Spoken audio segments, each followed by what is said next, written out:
सतमार्ग से भ्रष्ट हो जाते। कैसे पाएंगे भागवतिक विभूतियों को? जो दिव्य विभूतियां पे प्रकट होती हैं संतों में, साधकों में, योग को 8 अंग में वर्णन किया गया है, अष्टांग योग। उसमें सबसे पहला आता है यम, नियम। तो पहला यम, यम ही 5 प्रकार के होते हैं। अहिंसा, मन वाणी शरीर से किसी को दुख ना पहुंचाना। सत्य, वचन से सत्य, आचरण सत्य और मनन सत्य। जिसकी मन वाणी और आचरण एक होते हैं उसे योगी कहते हैं। जिसके मन में कुछ और, वचन में कुछ और, क्रियाएं कुछ और, वो भोगी होता है, संसारी। आस्ते, किसी के चोरी न करना। और ब्रह्मचर्य, अपरिग्रह, ये यम है पहला, योग का पहला यम है ये। यम 5 प्रकार, अहिंसा, सत्य, आस्ते, ब्रह्मचर्य, अपरिग्रह। और नियम, शौच, शरीर की पवित्रता, इंद्रियों की पवित्रता, मन की पवित्रता, विचार की पवित्रता, संतोष। जैसी परिस्थिति है, कभी घी घना, कभी मुट्ठी भर चना, कभी वो भी ना बना। तपस्या, काम, क्रोध, लोभ, मोह, मद, मत्सर, इनके ताप को, अंदर की जलन को चुपचाप मौन होकर सह जाना। स्वाध्याय शास्त्रों का, ईश्वर प्रणिधान, अपने इष्ट पर दृढ़ निश्चय, ये नियम है। अष्टांग योग की शुरुआत ही इसी से होती है। यम, नियम, फिर प्राणायाम, प्रत्याहार, ध्यान, धारणा, समाधि। जिसकी नींव में यम नियम है वही अष्टांग योग के महल को खड़ा कर पाता है, और वही यम नियम की परम सिद्धियों को प्राप्त होता है। आजकल जैसा लिखा है, यम नियम से कोई मतलब नहीं, योग का ढोंग किया जाता है। यम नियम ही अहिंसा, सत्य, आस्ते, ब्रह्मचर्य, अपरिग्रह, यम, शौच, संतोष, तपस्या, स्वाध्याय, ईश्वर प्रणिधान, यही पूर्णता को प्रदान कर देंगे। ये बिल्कुल नहीं होते। इसलिए मान, सम्मान, रुपया की प्राप्ति के लिए योग का झूठा नाटक हो सकता है, लेकिन परमात्म समाधि में प्राप्त होने के लिए जो योग है वो यम नियम से प्रारंभ होता है। जिसके जीवन में यम ही नहीं है, नियम नहीं है, वो कैसे योगी हो सकता है? किसी भी मार्ग का पति को ये 2 तो होते ही हैं सब में, यम और नियम। चाहे वो किसी भी मार्ग का, किसी भी संप्रदाय को, अगर अहिंसा, सत्य, आस्ते, ब्रह्मचर्य, अपरिग्रह, शौच, संतोष, तपस्या, स्वाध्याय, ईश्वर प्रणिधान नहीं तो है क्या फिर जीवन में? सच्चे बनो, नकली मत बनो। आचरणों की सत्यता ही साधुता की प्रमाणता है। तुम्हारे आचरण कैसे हैं? परम तत्व अनादि है, एक है, सर्वव्यापी है, सर्वाधार है, सर्वनियंता है, सर्वमय है, सर्वमय है। उसके अस्तित्व का अस्तित्व है, उसके प्रमाण को अनुभव करना है। श्री हरिवंश प्रमाण मनम। चेतना तो सब में, चेतनत्व रूप में परमात्मा विराजमान है। आनंद समुद्र सब में विराजमान, कौन डुबकी लगा पा रहा है? इसलिए बस प्रार्थना हम तुमसे कर सकते हैं कि भगवान से चाह करो कि मुझे शुद्ध भगवत प्रेमी महात्मा, शुद्ध ज्ञानी मिल जाए। और जब संत मिल जाए तो संत की आज्ञा पर अपने जीवन को न्यौछावर कर दो। संत सेवा, संत आज्ञा, ये तुम्हें परम पद में पहुंचा देगी। तुम संत को तौलने की चेष्टा मत करो। तुम्हारे पास तराजू नहीं, कबाड़ तोड़ने वाले से सोना, चांदी, हीरा, जवाहरात नहीं तोले जाते। तुम्हारी बुद्धि कबाड़ है जो त्रिगुण माया से युक्त है। त्रिगुणातीत स्थिति वाले महात्माओं को क्या जान पाओगे? संत जिससे तुलते हैं वो तुला ही तुम्हारे पास नहीं, वो तराजू ही नहीं है। श्रद्धा और भक्ति और विश्वास के द्वारा तुम उनके रहस्य को जब वो बताना शुरू करेंगे तब जान जाओगे। इसलिए केवल तुम आज्ञा पर रहो। जिस समय तुम किसी भी संत के थोड़े अंश को जान जाओगे कि ये क्या है, तो तुम चकित और आश्चर्यचकित होकर गर्व करोगे कि भगवान की अपार कृपा, मुझे ऐसे महात्मा का संग मिला। जिन बातों को तुम असंभव मानते हो, जो तुम्हारी धारणा में भी नहीं है, जो तुम कल्पना से भी नहीं सोच सकते, उससे बहुत आगे संत स्थिति होती, जिसे संत कहते हैं। अविश्वासी, अश्रद्धालु, अज्ञानी, ये लाख बताया भी जाए तो ये नहीं मान सकते हैं, क्योंकि मानने के लिए जो स्थिति चाहिए वो श्रद्धा। बिना श्रद्धा के प्रथम हृदय श्रद्धा जो करे, आचार जन जाय अनुसरे, जहां जहां हरिवंश के। श्रीमद् भगवद गीता जी में श्रद्धावान लभते ज्ञानम तत्परा सहित इंद्रिया। श्रद्धा, श्रद्धा। मोह में फंसी हुई बुद्धि संत का प्रमाण पत्र चाहेगी। दुनिया की चाहे जितनी बुद्धि लगा लो, जहां उनकी स्थिति वहां पहुंच ही नहीं सकते। वहां पहुंचने के लिए सर्टिफिकेट की आवश्यकता नहीं है, वहां पहुंचने के लिए मन बुद्धि को अर्पित करने की जरूरत है। मन बुद्धि को अर्पित कर दो संत सदगुरुदेव के चरणों में, धीरे धीरे जान जाओगे। संत ब्रह्म है, ब्रह्म स्थित ही संत है। ब्रह्मपरायण, ब्रह्ममय, ब्रह्मज्ञानी, परमात्मा, बहुत बड़ी बात कर, परमात्मा के वो आश्रय हैं, परमात्मा हैं, परमात्मा के प्यारे हैं, परमात्मा के शिष्य हैं, परमात्मा के आश्रित हैं, परमात्मा के आश्रय हैं। संत भगवान की दिव्य नित्य लीला में डूबे रहते हैं। संत भगवान की नित्य लीला के यंत्र है। भगवान उनके लीलामय हृदय में बैठकर लीला करते हैं। ऐसे संत जिसको प्राप्त हो जाते हैं, फिर भगवान की प्राप्ति के लिए उसे कोई प्रयत्न नहीं करना पड़ता। भगवान की अमोघ दया से ऐसे संत मिलते हैं। संतों का मिलन, संतों की दृष्टि भगवान से भी मिलन से बढ़ करके है, क्योंकि भगवान के प्रेम की बात भगवान कभी अपने मुख से वर्णन नहीं करते। जैसे कहा गया कि भगवान के मिलने से भी बढ़कर भगवत प्रेमी महात्मा का मिलन है। तो भगवान के समीप उद्धव जी थे, पर प्रेमी नहीं हुए। जब गोपी जनों से मिले तब प्रेमी हुए। भगवान के प्रेम महल की बातें तो केवल प्रेमी महली जन ही बता सकते हैं, वो भगवान भी नहीं बताएंगे। भगवान आंसुओं का रहस्य नहीं बताया उद्धव को। जाओ तो गोपीजनों के पास जाओ, तो वहां जान जाओगे मेरे आंसुओं का रहस्य। भगवान के रहस्य का पता भगवत प्रेमी महात्माओं से लगता है। इसीलिए भगवान की अहेतुकी कृपा माने जब हमें संत समागम प्राप्त हो, वो जो भगवान की छुपी हुई रहस्यमयी प्रेम की बातें हैं वो प्रकाशित करते संत जन।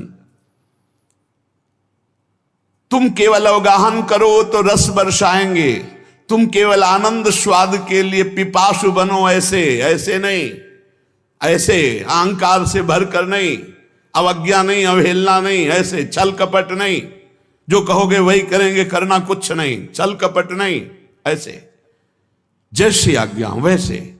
आप कहो अभी प्राण त्याग दें, बस इतनी जरूरत है। जीवित मर जाए उलट आप में समाये है दिलगिरी।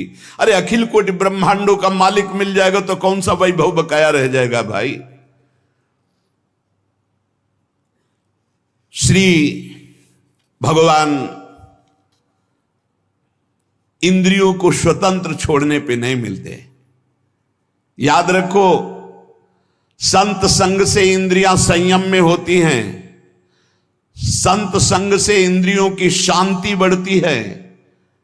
सुख प्रत्यक्ष दर्शने लगता है, कल्पना का नहीं। इसलिए संत संग का पहला सोपान, चाहे गृहस्थ हो चाहे विरक्त हो, ध्यान देकर सुनो। ये आज जो सर्वनाश किया जा रहा है ब्रह्मचर्य का, इसी से संत लाभ नहीं मिल पाएगा। चाहे गृहस्थ हो, संतानोत्पत्ति के लिए धर्म पूर्वक अपनी पत्नी से सहवास करने की शास्त्र आज्ञा करता है। ब्रह्मचर्य सेवन से अमोघ लाभ प्राप्त होता है। पहला, ब्रह्मचर्य सेवन से लाभ, संत संग का पहला लक्षण है आचरण की पवित्रता। आचरण की पवित्रता, इंद्रियों की शांति। इंद्रियों की शांति अर्थात ब्रह्मचर्य, प्रत्येक इंद्रिय का ब्रह्मचर्य। ब्रह्मचर्य से तत्काल प्रभाव बढ़ता है। क्या? स्मरण शक्ति। बहुत ध्यान देने की बात है। अगर आपको भगवत स्मृति में डूबना है तो आपको ब्रह्मचर्य का पोषण करना पड़ेगा, चाहे जो हो। इसके बिना स्मरण शक्ति आपकी काम नहीं करेगी। स्मरण शक्ति बहुत प्रवीण, एक बार जो सुन लिया उसका सैकड़ों बार मनन हुआ, मनन होकर उसके आगे धारणा शक्ति। जो ब्रह्मचारी नहीं, स्मरण शक्ति नहीं होगी, धारण करने की शक्ति नहीं होगी, खोखला जीवन हो जाता है। स्मरण शक्ति, धारणा शक्ति और संकल्प शक्ति। इतने बजे जगना है, इतना करना है, ऐसे चलना है, सब होगा। और जब ब्रह्मचर्य नहीं तो चाहे 1000 बार संकल्प करो, तुम्हारे काम में नहीं आएगा। स्मरण शक्ति, धारणा शक्ति, संकल्प शक्ति, इच्छा शक्ति जिसे कहते, और उत्साह शक्ति और शरीर शक्ति, ये शक्तियां उसके अंदर प्रकाशित होती है जो ब्रह्मचर्य का पोषण करता है। स्मरण, धारण करना, जो संकल्प नियम ले उसका अक्षरशः पालन करना, और उत्साह बना रहना, और शरीर में स्फूर्ति रहना। ब्रह्मचर्य एक विलक्षण महाव्रत है।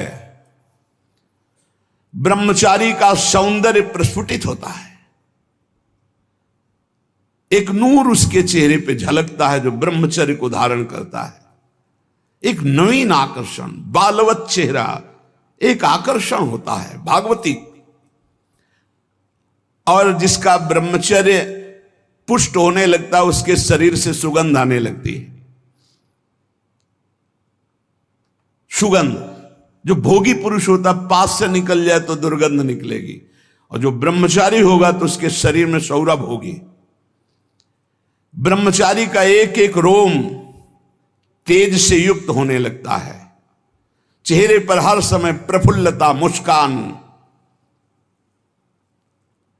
उसका हृदय नंदन वन हो जाता है, आनंदवन। बिना किसी कारण की प्रसन्नता बनी रहती है। शरीर अगर किसी असाध्य रोग से युक्त है तो भी उसके विचार कभी रोगी नहीं हो सकते, विचार स्वस्थ रहता है। और जो ब्रह्मचर्य नष्ट करता है, स्मरण शक्ति नष्ट, धारणा शक्ति नष्ट, इच्छा शक्ति नष्ट, उत्साह नष्ट, शरीर शक्ति नष्ट, सिकुड़ा हुआ मुंह, खिन्न मुंह, देखने से ही लगेगा पता नहीं कितना बोझा लादे हुए बैठा है दिमाग में। पथ्यास्यायी व्यायामी स्त्रीस्तु जितात्मा नरो न रोगी स्यात्। रोगी कौन नहीं है? बोले जो सदैव पथ्य का भोजन करता है और मित भोजन, हित और मित, शरीर के अनुकूल, साधना के अनुकूल, और थोड़ा भोजन करता है, पथ्यास्यायी। दूसरा व्यायामी, रोज सत्संग में घुमा घुमा करके, चाहे आप 15-20 मिनट ही करें, व्यायाम करें, 2-3 किलोमीटर आप दौड़ो, चलो बाहर दौड़ने के लिए नहीं तो ऐसे यंत्र चल गए, ट्रेडमिल, ऐसे यंत्र चले हैं, उसी में दौड़ लो। नहीं ट्रेडमिल तो दौड़ लगाओ। शरीर को एक बार पसीना पसीना करो, थोड़ी सी बैठक, थोड़ी सी थोड़ा व्यायाम करो। ये साधना के लिए, भगवत प्राप्ति के लिए कह रहे हैं, कोई कुश्ती लड़ने के लिए नहीं कह रहे। ये जरूरी है। पथ्यास्यायी पथ्य का भोजन, मित भोजन करने वाला और व्यायामी। और स्त्रीषु जितात्मा, स्त्री शरीर है तो पुरुष की तरफ नहीं, पुरुष शरीर तो स्त्री की तरफ नहीं। जितात्मा, आकर्षित ना होना। नरो न रोगी स्यात्, उसे रोगी नहीं कहते, भले वह साध्य रोग से ग्रसित हो। और अगर ये नहीं है तो वो रोगी ही है। आज नहीं तो कल पता चल जाएगा कि वो रोगी है।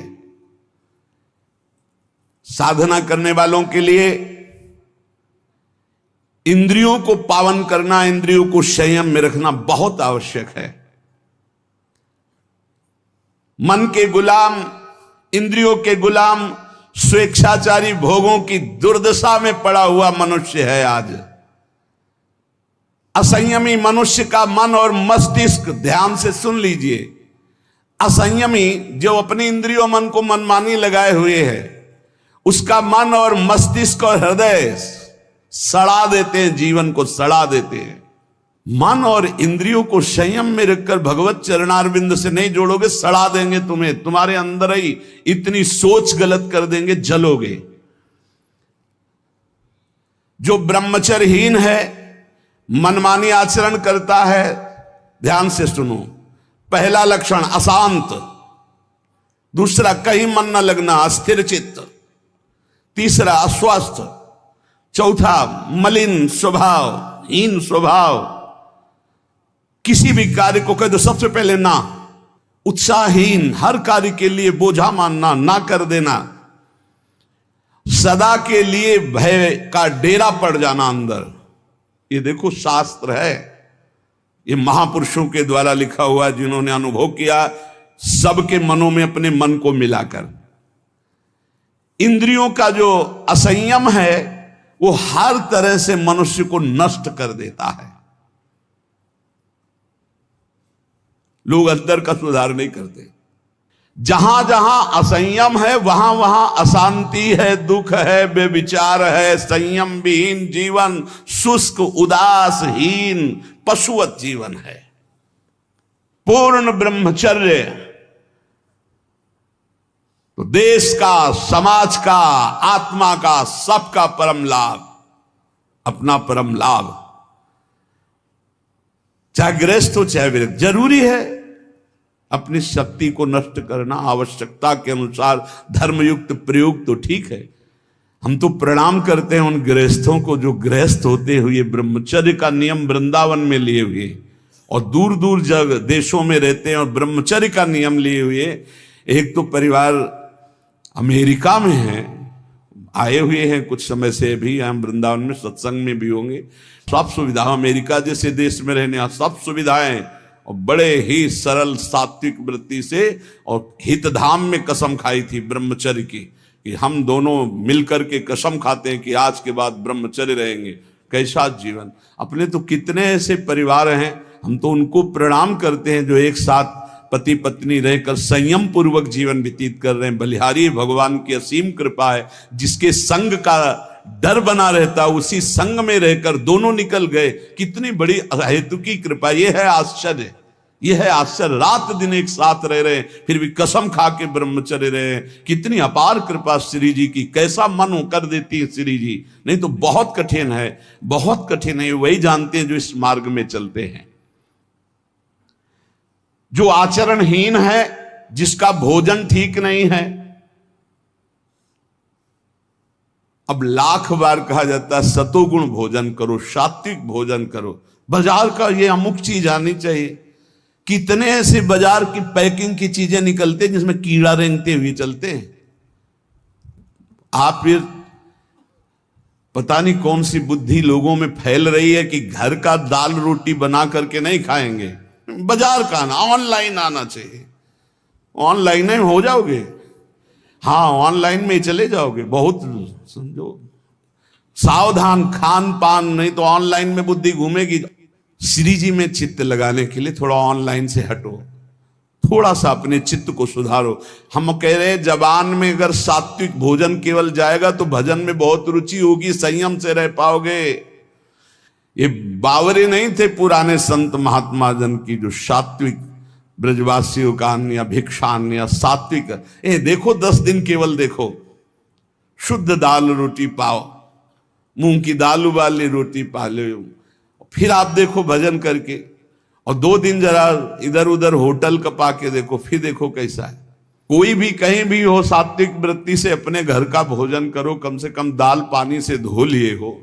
और वैसे तो शुद्ध क्या रह गया, इतने केमिकल गेहूं में डाले जाते हैं, वो सब आकर के शरीर के ब्लड प्रेशर को, हृदय को, कई तरह के रोग पैदा करें। अब किसको किसको समझावे। गाय के गोबर आदि से जो फसल होती थी, बहुत 8 मन या 10 मन होते थे। हम किसान के घर में पैदा हुए तो हमें पता है। अब 40 मन 50 मन होती है। तो जब 8-10 मन पैदा होती थी तो सरकारी अस्पताल के बाद स्कूल हमारा था, तो सरकारी अस्पताल के डॉक्टर आते थे, बीच मैदान में कुर्सी डाल के बस हवा खाते रहते थे, कोई मरीजे नहीं होता था। गांव में बुखार आया, 2-4 दिन काढ़ा पिया, ठीक हो गए, अस्पताल जाने की जरूरत नहीं होती थी। और आज अस्पताल में आप चले जाओ तो भीड़ लगी हुई है। क्यों? सब खान पान बिगड़ा हुआ है। तो जो ब्रह्मचर्य पालन करता है, रोग से लड़ने की सामर्थ्य आती है, शोक स्पर्श नहीं कर सकता, मोह पर विचार करने की सामर्थ्य आती, प्रमाद स्थिति नहीं रहती, अकर्मण्यता नहीं रहती, अकाल मृत्यु नहीं होती। ब्रह्मचारी कभी विचारों से दरिद्र नहीं होता है, चिंता नहीं होती, उसके हिंसात्मक वृत्ति नहीं होती, द्वेष नहीं होता, ईर्ष्या नहीं होती, अशांति नहीं होती। ब्रह्मचर्य समस्त दोषों का नाश कर देता है। तमोगुण रजोगुण का विकार, काम क्रोध लोभ मोह मत्सर अभिमान, इन शत्रुओं को पराजित करने के लिए, आत्मानंद में स्वराज्य पर स्थित होने के लिए इंद्रियों का संयम ब्रह्मचर्य अत्यंत आवश्यक है। ब्रह्मचर्य का विमल प्रताप प्रकट होता है। वीरवान बलवान होता है, विद्वान होता है, तपस्वी होता है, मनस्वी होता है, त्यागी होता है, तत्व चिंतन परायण होता है। ब्रह्मचर्य में अलौकिक अमानुषिक शक्ति जागृत हो जाती है। अमानुषिक ऐसा कैसे हो सकता है? हो सकता है क्योंकि ब्रह्मचर्य है, क्योंकि भगवत मार्ग का पथिक है। उस शक्ति, उसकी शक्ति के सामने संसार को आश्चर्य असंभव जान पड़ता है। देश का अभ्युत्थान, अपना अभ्युत्थान, समाज का अभ्युत्थान एक ब्रह्मचारी ही कर सकता है, व्यभिचारी नहीं। तो ये मूर्ख लोग ये नहीं समझते कि तुम इंद्रियों की गुलामी स्वीकार करते हो या स्वतंत्रता, मन की गुलामी स्वीकार करते हो या स्वतंत्रता। स्वतंत्रता किसे कहते हैं अभी जाना नहीं। मनमानी आचरण को तुम स्वतंत्र कहते हो कि मैं जो चाहूं, कितने मिनट स्वतंत्र हो जरा देखो, 1 सेकेंड भी नहीं। हर वृत्ति तुम्हें गुलाम बनाए हुए है। क्या इंद्रियों का गुलामी कभी स्वतंत्र हो सकता है? विचार करो, स्वतंत्र कौन है? स्वतंत्र है जो संयमी है, संतोषी है, जितेंद्रिय है। याद रखो, ब्रह्मचर्य सेवन ही प्रभु प्रेम और आत्मज्ञान की नींव और स्वच्छ मार्ग है। शरीर में सहने की सामर्थ्य ब्रह्मचर्य से आती। गर्मी सर्दी बरसात मान अपमान निंदा स्तुति, ये ब्रह्मचर्य से सहने से। ब्रह्मचारी को सबसे पहले अपनी रसना पर नियंत्रण रखना आवश्यक है। जबान पर, जबान बिगड़ी सब बिगड़ा। गंदे आचरण वाले, जिनको पवित्रता का ज्ञान नहीं, जिनको केवल अर्थ पिशाच हैं, नाना प्रकार की अपवित्रताएं करके तुम्हें भोजन परोसते हो, गरम गरम तुम्हारे सामने आया, तुम अमृत समझ के खा रहे हो, तुम्हारी बुद्धि नहीं खराब हो जाएगी? सबसे पहले सतमार्ग में चलने वाले को इस रसेंद्री को मारना होता है। रसेंद्री, ये जीत गए, सब जीत गए। और इस मार्ग में सबसे ज्यादा इसी को दुलार करने का अवसर मिलता है। जहां निमंत्रण होगा वहां चक्क होगा। बस खूब खाओ और चौपट करो अपनी साधना, अपने परमार्थ को चौपट कर दो। खाना ही मृत्यु है और खाना ही जीवन है। जो पवित्र भगवद अर्पित मित आहार करता है वो अपने जीवन को भागवतिक बना लेता। कितना खाओगे? याद रखो, परमार्थ में चलने के लिए रसेंद्री को बहुत शासन में जरूरत है, बहुत शासन की जरूरत है रसेंद्री में। अगर रसेंद्री आपकी छूटी हुई है तो कोई भी इंद्री आपके कब्जे में आने वाली नहीं। भोजन किया जाता है जीवन रखने के लिए, प्राणों का पोषण। और आप ये समझो जैसे आप 400 ग्राम अन्न पा लिए तो आपकी जीवनी शक्ति उसमें पचाने में कम लगेगी और आपके चिंतन में ज्यादा लगेगी। 800 ग्राम डाल लिया। एक दिन सुना था 24 घंटे में एक मानव शरीर को स्वस्थ रहने के लिए 400 ग्राम अन्न की जरूरत होती, बस। इसके बाद तो ऊपर ओवरलोड करना है। इतनी हानि है, आप नहीं समझ पा रहे, रोगों का घर बढ़ा रहे हो। थोड़ा भोजन करो, सात्विक भोजन करो, और ऐसा भोजन करो जिसमें तेल आदि गरिष्ठ पदार्थ ज्यादा न हो, तो आपकी जीवनी शक्ति बढ़ेगी। आप उसी जीवनी शक्ति से भजन करेंगे। भजन में मन क्यों नहीं लगता? आप देखो, एक दिन खा के अच्छे, और एक दिन 2 रोटी खाओ केवल हमारे कहने के अनुसार, कि आपको लगे कि हाँ भूख लगी अभी, और छोड़ दो, फिर आप भजन में लगो, देखो कैसी वृत्ति जाएगी, सतोगुणी। चंचलता मन की तभी रुकती है जब सात्विक भोजन होता है। नेत्र की चपलता, बार बार इधर उधर देखना, कानों की चपलता, प्रपंच की बात सुन, हर इंद्री का ब्रह्मचर्य हमें चाहिए। तो बहुत लाल मिर्च वाला गर्मा गर्म, ये ब्रह्मचर्य के लिए सब हानिकारक। उत्तेजक भोजन नहीं, उत्तेजक दृश्य नहीं, उत्तेजक बातें नहीं, तभी संयम से चला जा सकता है। प्रतिदिन एकाग्रता पूर्वक कुछ सदग्रंथों का स्वाध्याय सबको करना चाहिए, सत्संग सुनना चाहिए, परम पवित्र महाभागवतों के चरित्र पढ़ने चाहिए, सरलता पूर्वक विश्वेश्वर भगवान की प्रार्थना, उनका नाम जप करना चाहिए। केवल ऐसे संयम से चलने से सबकी उन्नति का भाव जागृत हो जाता है, निस्वार्थ भाव जागृत हो जाता है। पूरे जगत का मंगल वो कर सकता है जो संयमी है। जो संयमी नहीं, वो दीन दुखी अपनी इंद्रियों के पोषण भरण में लगा रहता है। याद रखो, सच्चित आनंद स्वरूप परमात्मा की प्राप्ति ही तुम्हारा लक्ष्य है। वो अमृतानंद शांत समुद्र तुम्हारे हृदय में है। तुम्हें लगना पड़ेगा इस मार्ग में, तुम्हें प्रयत्न करना पड़ेगा। वो प्रयत्न गुरु कृपा से, भगवत कृपा से है, ये मानना होगा, नहीं तो अहंकार हो जाएगा। नमा ऋषिभ्या पूर्वजेभ्या पूर्वेभ्या पथिकृतभ्या, ये महामोह में ज्वाल में मैं उन ऋषि मुनियों को नमस्कार करता हूं जिन्होंने हमको ये मार्ग पूर्व में अनुभव करके बताया है। देखो, जैसे तुम्हारे मन की क्या वृत्ति है ये जानना हो, पूरे जगत के मन की क्या वृत्ति है ये जानना हो, तो थोड़ी देर मन को किसी विषयी पुरुष में तदात्म किया जाता है, फिर उसकी जो मन की तरंगे हैं वो सब मन में आती, तब होता है अच्छा ऐसी स्थिति। तो लगता है महात्मा लोग कैसे जानते बिना अनुभव किए? संसार का तो अनुभव नहीं किए, इनको तो संसार का अनुभव, फिर जानते कैसे? वो तुम्हारे मन में जानते हैं। तुम्हारे मन में जो चल रहा, मन को मन में मिलाया और 1 मिनट में सब जान लिया। और वो फिर जब बोलते तो हाँ हाँ ऐसा ही चलता है, ये तो आश्चर्य की बात है, तो ये तो हमारे मन की बात है, क्योंकि तुम्हारे ही मन की बात तो जान करके बोल रहे हैं। जो संतों पर श्रद्धा और विश्वास करता है उसी का कल्याण होता है। और आप कहते हैं संत समान भाव से सबका कल्याण करते हैं। मुझे इस बात पर दोष दिखाई दे रहा है प्रश्नकर्ता। तो यहां उत्तर दे रहे हैं कि श्रद्धा और प्रेम की कमी के कारण यद्यपि संतों की सब पर बराबर कृपा होती है, पर जिसके श्रद्धा और विश्वास की कमी होती है तो वो दोष ही देख पाता है, संतों पर गुण दर्शन नहीं कर पाता। जैसे सूर्य बिना किसी पक्षपात के सबको समान प्रकाश देते हैं, पर दर्पण में प्रतिबिंब पड़ता है और सूर्यकांत शीशा में भी सूर्य का प्रकाश पड़ता है, तो दोनों में अंतर है। दर्पण में केवल एक चमक भर आएगी और सूर्यकांता शीशा में आग पैदा हो जाएगी। उसके ऊपर आप कागज कुछ रखो, आग पैदा कर देगा।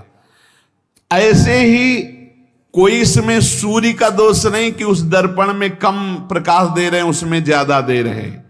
इसी प्रकार संत बराबर कृपा करते हैं, पर श्रद्धा और विश्वास जिसमें संतों के प्रति है वहां ज्यादा कृपा प्रकाशित हो जाती है। और जो कम श्रद्धा वाले होते हैं उनको कम लाभ मिलता है, और जो बिल्कुल श्रद्धा नहीं है तो उनको लाभ ही नहीं मिल पाता है।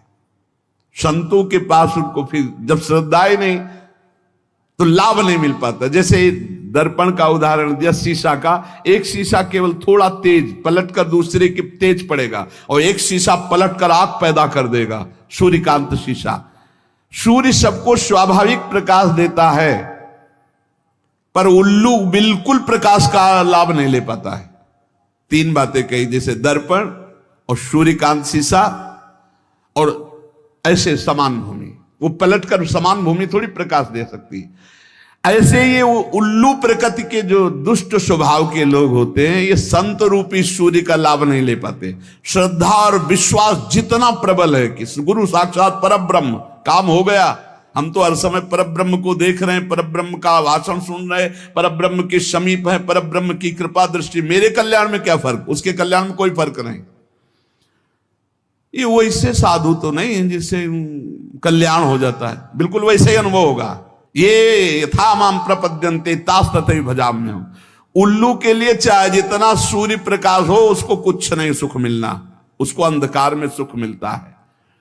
ऐसे ही चंद्रमा सर्वत्र बिखरी हुई चांदनी को सुख प्रदान करने के लिए, लेकिन चोर को बुरा लगता है चांदनी, इसमें चंद्रमा का दोष क्या है?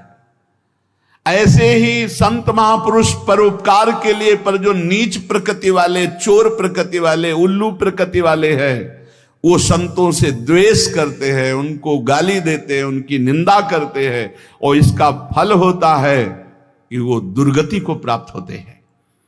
यदि कहा जाए ऐसे दयालु पुरुष प्रत्यक्ष जो भगवत प्राप्त महात्मा है, तो उनकी बुद्धि क्यों शुद्ध नहीं हो गई? दुष्ट है तो उनकी बुद्धि क्यों शुद्ध नहीं हो गई? इसका उत्तर है कि संतों का गुण, प्रभाव और तत्व बिना श्रद्धा के नहीं आप लाभ ले सकते। श्रद्धावान लभते ज्ञानम।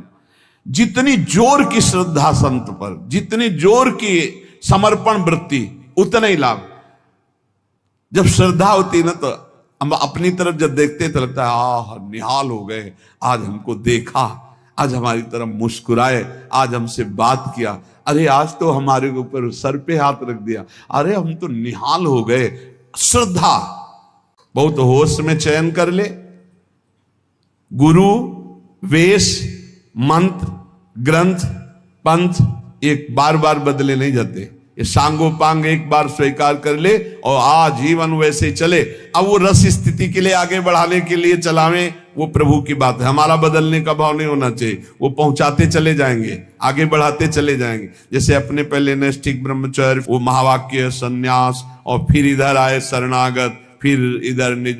तो हमारे गुरु ये बदलते दिखाई दे रहे, लेकिन मेरी दृष्टि में नहीं, मेरी दृष्टि में वही सच्चिदानंद गुरुदेव हमें जगह जगह पर हाथ पकड़कर आगे बढ़ा रहे हैं। जो मंत्र जाप करने वाले हैं वो आगे चल करके स्वरूप बोध अर्थात सहचरी भाव या गोपी भाव, जो जिस भाव का होता है उसको साक्षात्कार हो जाता है। ये न स्थूल देह है, न सूक्ष्म देह है, न कारण देह है, न यातना देह है, न देव देह है। ये जैसे प्रिया प्रीतम वैसे ही ये भाव देह है, बिल्कुल वैसे चिदानंदमय भाव। ये तब साक्षात्कार हो जाता है उपासक। जो आज आप अभी पीछे सूत्र सुन रहे हैं उनके अनुसार, जहां काम नष्ट हुआ और युगल मंत्र निरंतर चल रहा है, तो इसी निज मंत्र से स्वरूप बोध हो जाता है। स्वरूप बोध अपना सहचरी स्वरूप से, अपने आप से अपने आप का दर्शन अनुभव होने लगता है। फिर वो देखता है परम सुंदर दिव्य वृंदावन। वृंदावन के कदम वृक्ष के नीचे विशाल कदम वृक्ष है, सुंदर चौकी, रत्न सिंहासन विराजमान है, और रत्न सिंहासन फूलों से सजाया गया है। बहुत सुंदर छत्र है, कितना सुंदर नवीन नवीन हरित पत्ते और सुगंध छाई हुई कदम्ब के फूल की भौरे मंडरा रहे हैं। उसके नीचे बहुत विशाल चबूतरा, उसमें सुंदर सिंहासन, सिंहासन फूलों से सजाया गया, ऊपर छत्र, नीचे चौकी, चौकी फूलों से सजी जिसपे युगल चरणारविंद विराजमान होते, सिंहासन पर बैठकर उस चौकी पे चरण, उस पे भी फूल सजे हुए, प्रिया प्रीतम गलवहियां दिए हुए विराजमान है। वृंदावन के पुष्पों की माला, दोनों को एक माला ऐसी जो चरणों तक, और एक फिर छोटी छोटी। मुखमंडल पर प्रियाजू के करोड़ों चंद्रमाओं की कांति न्यौछावर ऐसी, लालजी इंद्र नीलमणि कांति ऐसे, ऐसे चिकने कपोल लालजू के, मकराकृत कुंडल, बांके नेत्र, और वो प्रियाजू की तरफ देख रहे हैं। ललाट विशाल, सुंदर तिलक रचना, चंदन, बीच में कुमकुम की बिंदु, उन्नत नासिका, नासिका में लटकता हुआ बुलाक मोती का, बिंब फल के समान अरुण वर्ण अधर, जब मुस्कुराते हैं तो दांतों में लालिमा छा जाती है, ऐसे युगल सरकार। चमक रहे हैं दंत पंक्ति, भुजाओं में रत्न में कड़े बाजूबंद, अंगुलियों में रत्नों की विविध रंगों की अंगूठियां, और लालजू अधरों पर मुरली, लाडलीजू, लालजू के कंधे पर बाहु विराजमान किए हुए, लालजू की बड़ी सुंदर अलकावली, श्री चरणों में युगल सरकार के नूपुर, रत्नमय करधनी, मस्तक पर मयूर पिछ चंद्रिका की तरफ झुका हुआ, चंद्रिका मयूर पिक्ष की तरफ झुकी हुई, और सुंदर पुष्पों के, विविध पुष्पों के आभूषण, माला, श्रृंगार,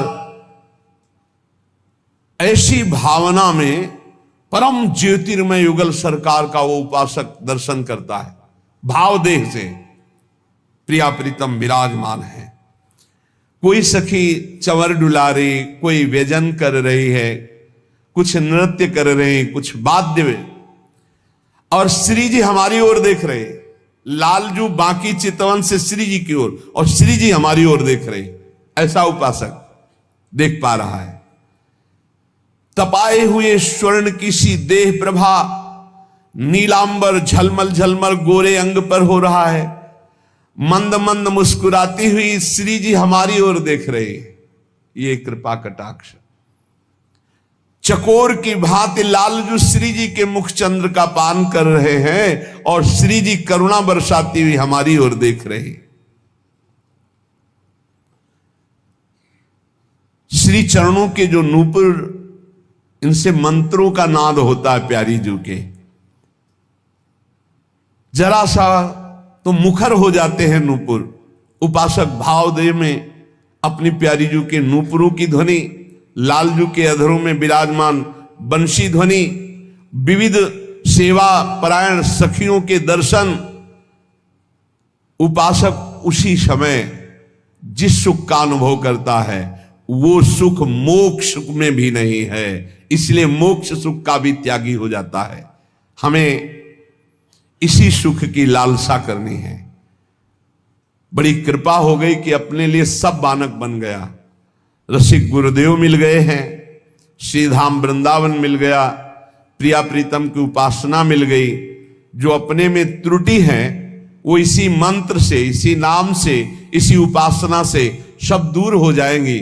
वृंदावन जैसा धाम मिल गया, अब चिंता क्या करनी है, अब केवल चिंतन करना है। कैसा चिंतन करना है? बोले जैसे परदेश गए हुए पति का पतिव्रता चिंतन करती, व्यभिचारिणी नहीं। व्यभिचारिणी तो उसको उसका राग ही नहीं है अपने पति पे, तो कैसे चिंतन करेगी? पतिव्रता जो पति परायणा है, विदेश गए हुए पति का जैसे पति परायणा चिंतन कर, वो सोहनी लगा रही पर उन्हीं का चिंतन, उन्हीं की बातें, उन्हीं का रूप, उन्हीं का नाम, उन्हीं का चिंतन। ऐसे दीन भाव से सदा सर्वदा प्रिया प्रीतम का चिंतन। साधक को लीला गुण गाने का व्यसन हो जाना चाहिए। ये सदगुरुदेव भगवान में देखा है, हर समय धीरे धीरे से ताली बज रही, कोई न कोई पद गुनगुना रहे हैं। ये मान जाओ बहुत कम समय है, बहुत सहज सरल बात है। नाम वाणी जहां श्याम श्यामा तहां, मंत्र में मन लगे तो ठीक है, ना लगे तो कोई बात नहीं, पद में जरूर लगाओ, पद गुनगुनाओ, इसमें मन लगने की बात नहीं। अब हम गुनगुना रहे हैं, पद कोई भी उठा लेते हैं। श्रीमद चतुरासी जी में 84 पद है, अगर आपको 84 कंठस्थ नहीं है तो 2-4 तो हो ही गए होंगे। अच्छा, कुछ कंठस्थ नहीं तो आरती वाले तो हो ही गए हैं ना। आज निकी बनी श्री राधिका नागरी, और आज नागरी किशोर बनी श्री राधा मोहन जू की जोड़ी, ये तो याद ही हो गए होंगे सबको। इन्हीं को बार बार चलाओ, आप देखना इनका प्रभाव देखना, बहुत महिमामय है। इस मार्ग के उपासक को लीला गुण गायन में आसक्ति होनी चाहिए। आसक्ति, अब हम इसके बिना रह नहीं सकते, बहुत कृपा होती है। अब जैसे चुप शांत हुए, बिना प्रयास के पद चल रहा है, तब आपको कैसा आनंद होगा। बिना प्रयास के प्रिया प्रीतम का चिंतन चलने लगा, बहुत सुख का विषय है, बहुत आनंद का विषय। एक बार हिम्मत करके लग जाइए। बहुत लंबे समय से जैसे अपने पति के वियोग में दुखित होकर के निरंतर अपने पति का चिंतन पतिव्रता करती है, ऐसे ही उपासक का चिंतन। जैसे घोंसले में बैठा हुआ जिस पक्षी के बच्चे के अभी पंख नहीं निकले, वो केवल मां के सहारे है। अजात पक्षायु मातरम खगा, ऐसा चिंतन अपने इष्ट देव का हो। वो केवल मां की बाट जो रहा है। देखो इसमें क्या साधन है, सच्ची शरणागति का स्वरूप ये है।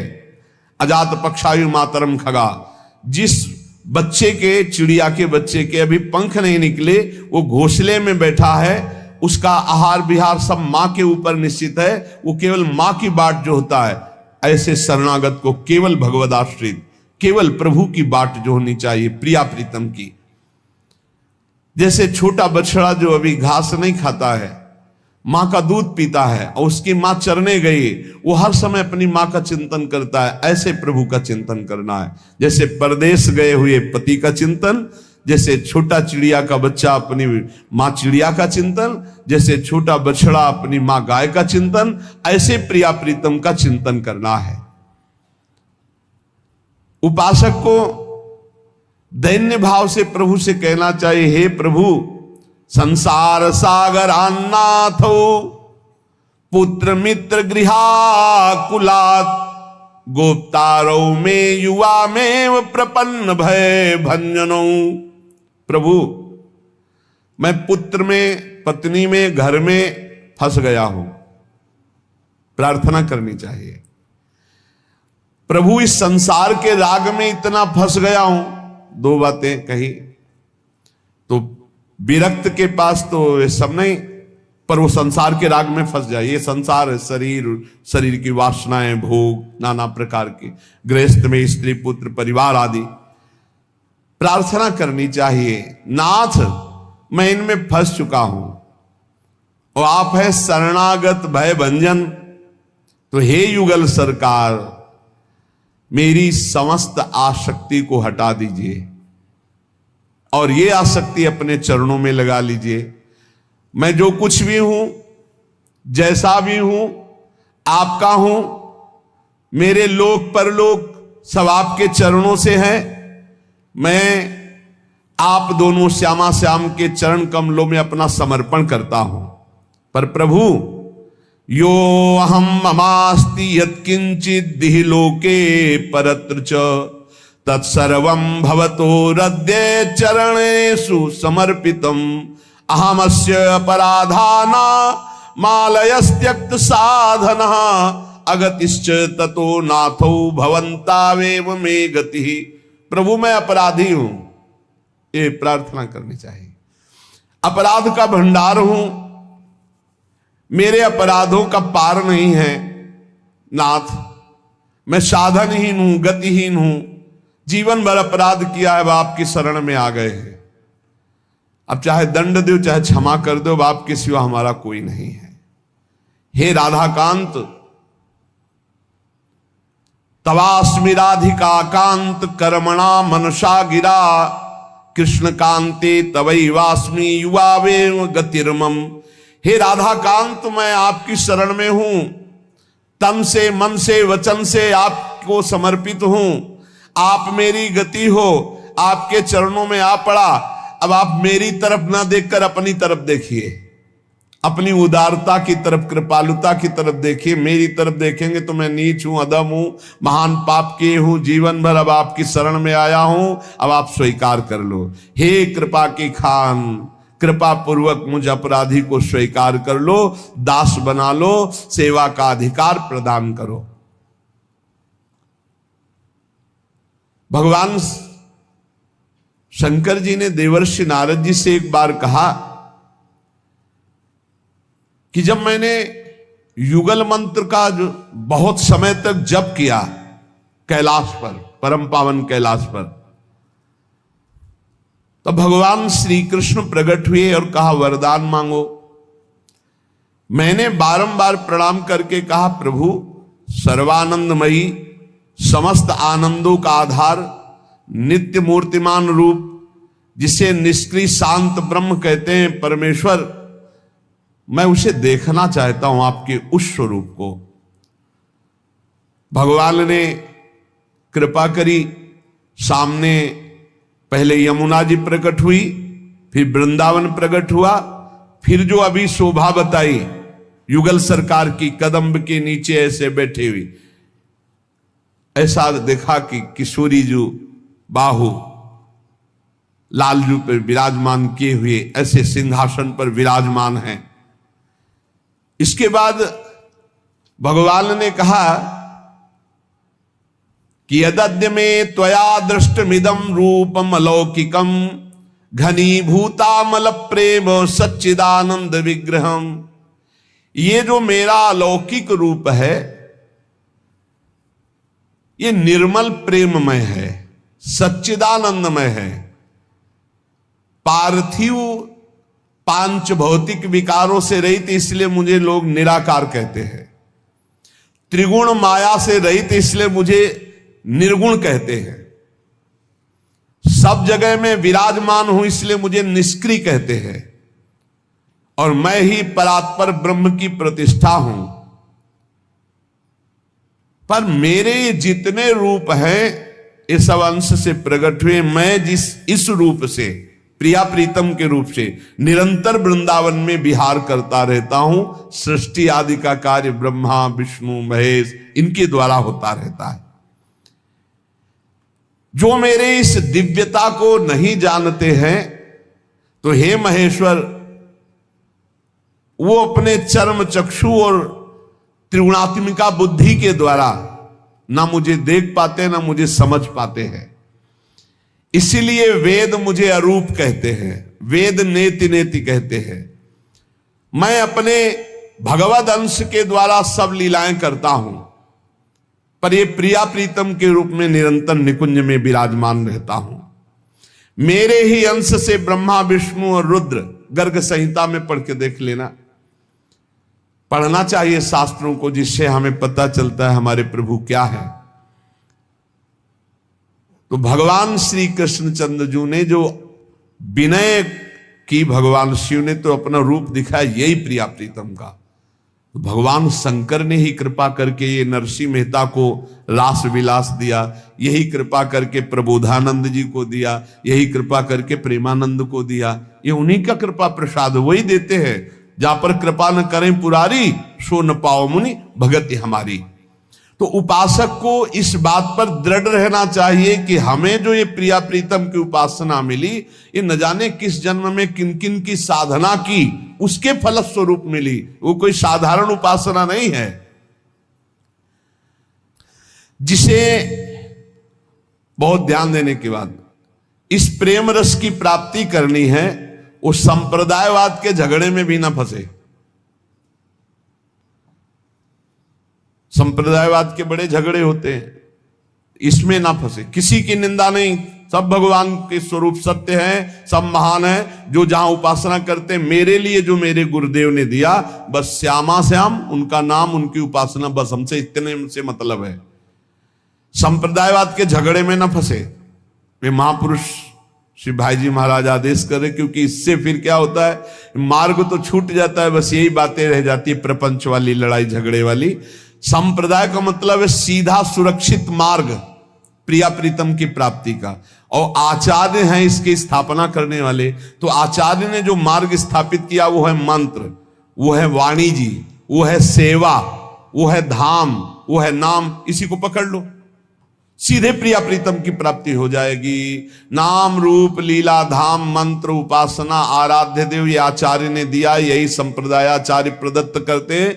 वो हम उनके प्रदत्त इस उपासना को ना छोड़े तो प्रिया प्रीतम तक पहुंच जाएंगे। पर झगड़ा, निंदा, ये सब नहीं होना चाहिए। प्रेम की स्थिति वृंदावन में हर समय प्रकट रहती है, पर वृंदावन में प्रेम की स्थिति जो प्रकट है उसका अनुभव करने के लिए रे मंद मंदयाखिल साधन वृंदान सांद्रामानंदम वृंदावन भूय वृंदारक वृंदानाम च दुर्लभम बिंद। मंदमती यहां वृंदावन में आकर के असाधन क्यों कर रहा है, पाप क्यों कर रहा है? अगर पाप कर्म ना हो, असाधन न हो, तो बहुत जल्दी प्रेम प्राप्त हो जाए। यहां बहुत बचने की जरूरत है। यहां निंदा स्तुति की बहुत बाजार लगी हुई है, पक्का। और यही भगवत प्राप्ति नहीं होने देती। इसीलिए हमने महापुरुषों को देखा हो अधिकतर मौन धारण करते हैं। क्यों ऐसा बोलते? इसीलिए बोलते हैं। ये क्यों में तर्क विवाद ये सब प्रिया प्रीतम से दूर कर देता है। निंदा स्तुति ये सब दूर, नहीं जानते लोग, प्रभु को नहीं जानते, फिर प्रभु के इस प्रेम स्वरूप को, वृंदावन को कैसे जानेंगे? ये तो सौभाग्य समझो चर्चा। और जैसे आप यहां देख रहे हैं ना, ये तो प्रताप उदय हुआ है, हित सजनी जी का प्रताप उदय हुआ है, इसलिए आप सब दम घसते चले आ रहे हैं, राधा राधा राधा श्री हरिवंशी। ये प्रताप उदय हुआ है, किसी व्यक्ति का महत्व नहीं है, ये उसी परमात्मा तत्व का जो अभेद तत्व है, हित तत्व, उसका ये महत्व प्रकाशित है। रे मंद मंदायाखिल, अरे मंद बुद्धि, तो यहां आकर के भी मंद कार्य कर रहा है, गंदे काम कर रहा है, यहां अपराध कर रहा है धाम में। बहुत विचित्र सुना। यमुना किनारे बैठ के भजन नहीं, लोग नशा करते हैं, प्रपंच की बातें करते हैं, ताश खेलते हैं। देखो कैसा समय आया जो एकांत क्षेत्रों में बैठकर भगवत ध्यान किया जाता था। आप देखना टहल करके, तो किनारे कोई बीड़ी पी रहा है, कोई तमाकू रगड़ रहा है, कोई ताश खेल रहा है। जहां एकांतिक भजन क्षेत्र है, वहां कैसा कलयुग का रे मंद मंदायाखिल। वृंदावन में प्रेम प्रफुल्लित होकर प्रकाशित है। यदि अपराध न बने तो बहुत जल्दी प्रेम प्रकाशित हो जाए। पर यहां सबसे ज्यादा निंदा स्तुति, सबसे ज्यादा निंदा स्तुति का खेल धामों में, सबसे ज्यादा अपराध वाली वृत्ति धामों में हो रही, क्योंकि जीव को माया भगवत प्राप्ति होने नहीं देती। यही उसकी प्रबल। अरे अपने को संभालना है भगवत मार्ग में, कि हमको किसी की निंदा करनी। तेरे भावे जो करे भलो बुरो संसार, नारायण तू बैठ के अपनो भवन बुहार।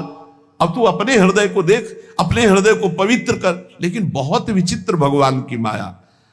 कह रहे कि वृंदावन में आकर के यदि तू मंद आचरण करेगा, फिर बहुत बुरा हो जाएगा, फिर लाभ नहीं मिल पाएगा। क्योंकि वो अपराध आपका जो आगंतुक वृंदावन में बना, वो आपको फिर बहुत बुरा फंसाएगा। ये देवताओं के लिए भी दुर्लभ है वृंदावन। वृंदावन भूमि वृंदारक वृंदानाम च दुर्लभम बिंद। देव दुर्लभ भूमि पर आकर, देव दुर्लभ मानुष देह पा करके यहां कोई ऐसा, यहां पाप मत कर देना भाई। नहीं, आजीवन वृंदावन वास करो तब वो हटेगा।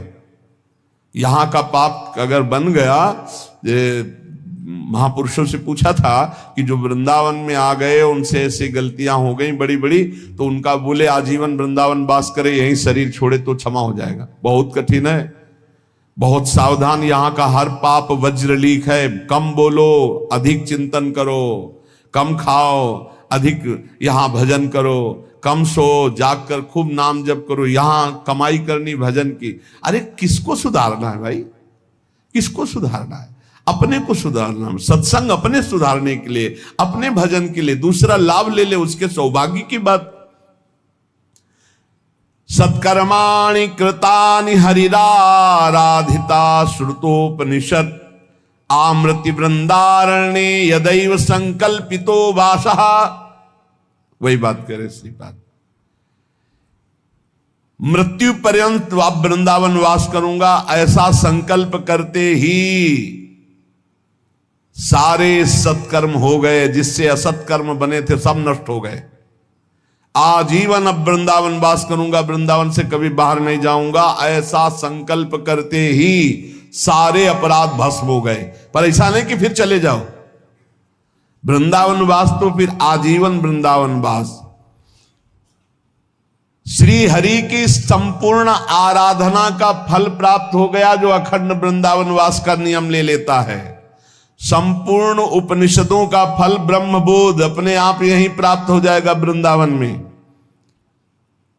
आमृति वृंदारण्ये यदैव संकल्पितो वासः, तो सत्कर्माणि कृतानि हरिराराधितः श्रुतोपनिषद, जो श्रुति में उपनिषद का तत्व है ब्रह्मबोध, वो हो जाएगा यहां। हरि की संपूर्ण आराधना प्रेममयी हो जाएगी, सारे सत्कर्म हो जाएंगे, सारे पाप आपके उसी क्षण नष्ट हो जाएंगे जब आप वृंदावन वास का नियम ले लेंगे। लेकिन फिर समझो, तर्क न कर देना कि फिर भोग क्यों मिलता है, प्रारब्ध का। पाप कर्म नष्ट हो गए लेकिन प्रारब्ध का भोग भोगना पड़ेगा, क्योंकि शरीर रचना के समय वो रख दिया गया है। इसलिए अब तुम सीधा वृंदावन का आश्रयवास स्वीकार करके निरंतर नाम, आज जो सुना ये प्रिया प्रीतम के प्रेम रस प्राप्ति के लिए है। अपने मन को, अपनी वाणी को संयम में रखते हुए श्यामा श्याम के भजन में डूबो। अपने को श्री जी की प्राप्ति करनी है, श्री जी के मार्ग में आगे बढ़ना है। कानों को बंद करो, सुनना बंद करो, बाहरी बातें सुनना बंद करो, देखना बंद करो, बाहरी से बोलना बंद करो, अपने कार्य में लगे रहो। भजन से केवल मतलब रखो। और देखो, सहने के लिए भगवत मार्ग मिला है। सहत सहत बाढ़े भगति गृह तन गुरु हितगार, हर बात सहना है प्यारे। अभी तो देखो भक्तों के चरित्र पढ़ के देखो, आग में जलाए जा रहे हैं, हाथी से कुचलाए जा रहे हैं, विष पिलाया जा रहा है। अपने प्यारे के लिए प्राणों का क्या मोह करना, हमें भगवत मार्ग में चलना है। और बिल्कुल सच्ची बात समझ लो, ये केवल भगवत प्राप्ति के लिए सत्संग है।